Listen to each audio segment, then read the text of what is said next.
Assalamualaikum warahmatullahi wabarakatuh.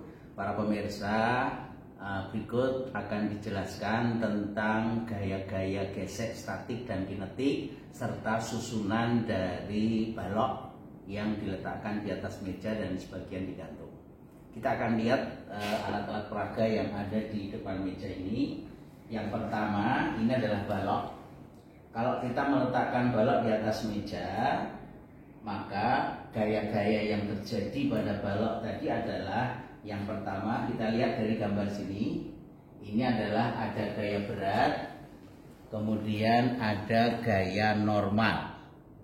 Nah, ini sebelum ditarik dengan gaya tegangan tali ya. Nah, itu kalau diletakkan di atas meja. Nah, kemudian kalau ini saya tarik dengan gaya yang menggunakan raca pegas. Nah, maka kita lihat ini skalanya. Nah, kalau seperti ini berarti gaya gesek yang dialami adalah gaya gesek statik. Terus saja saya perbesar. Selama bendanya masih diam berarti gaya geseknya adalah gaya gesek statik. Tapi ketika sudah mulai bergerak begini, berarti gaya gesek yang terjadi adalah gaya gesek kinetik. Nah, itu kalau balok diletakkan di atas meja. Para pemirsa, kita akan melihat ke panel yang ada di sebelah belakang. Nah, ini ada balok yang sudah diletakkan di atas bidang, kemudian dihubungkan dengan tali, kemudian lewat katrol yang masanya diabaikan, kemudian ke bagian beban yang digantung. Nah, kemudian untuk melihat posisi ini datar, yaitu dengan melihat skala kemiringan bidang yang ada di bagian bawah. Kalau titik beratnya ini posisinya di posisi 0, berarti posisi dari balok ini sudah mendatar. Nah, kemudian kalau misalnya posisi balok seperti ini, maka gaya-gaya yang terjadi kita lihat pada caption di sebelah kanan. Berarti terjadi gaya tegangan tali, kemudian balok yang digantung ini itu ada gaya berat.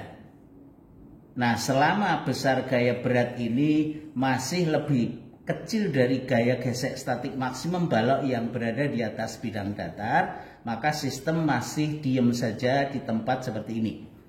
Berarti gaya-gaya yang terjadi adalah gaya berat yang digantung sama dengan gaya tegangan talinya, sama dengan gaya gesek statik yang dialami oleh balok yang berada di atas bidang datar.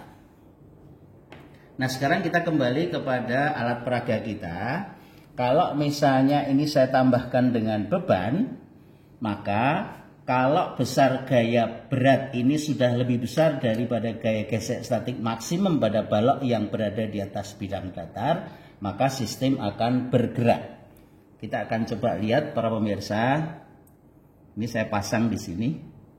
Ini masanya adalah 20 gram yang saya letakkan pada pengait yang digantung. Nah, kalau saya lepaskan, nah akan terjadi gerak.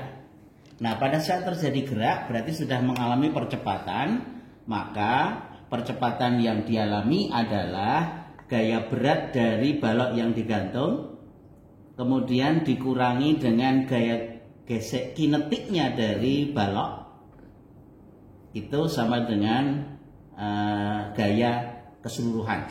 Nah, sehingga percepatan yang dialami adalah selisih gaya berat ini yang digantung dengan gaya gesek kinetiknya, itu sama dengan jumlah gayanya dibagi dengan massa balok dengan massa yang digantung dengan yang di atas bidang datar. Nah, sehingga bisa dihitung percepatannya. Nah, kalau sistem sudah bergerak seperti ini, kita lihat ke caption berikut. Nah, maka untuk menghitung tegangan tali dari sistem ini, yaitu bisa dilakukan dengan dua cara. Kita melihat pada caption yang di atas bidang datar, maka persamaannya adalah gaya tegangan tali dikurangi dengan gaya gesek kinetik yang arahnya ke kiri, itu sama dengan massa balok yang di atas bidang datar dikalikan percepatan sistem. Nanti bisa dihitung tegangan tali melalui balok yang berada di atas bidang datar. Nah, kemudian tegangan tali juga bisa dihitung melalui balok yang digantung. Maka persamaannya adalah gaya berat dari balok yang digantung dikurangi dengan tegangan tali sama dengan massa balok yang digantung dikalikan percepatan. Nah, percepatannya sudah dihitung sebelumnya pada gambaran sistem ini, maka tegangan talinya nanti bisa dihitung.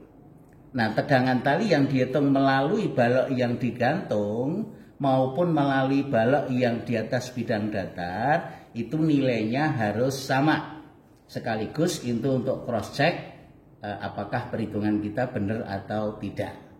Nah, demikian gambaran gaya-gaya yang terjadi pada sistem balok yang di atas bidang datar maupun yang digantung. Mudah-mudahan ini bisa dipahami dengan baik. Terima kasih atas perhatiannya.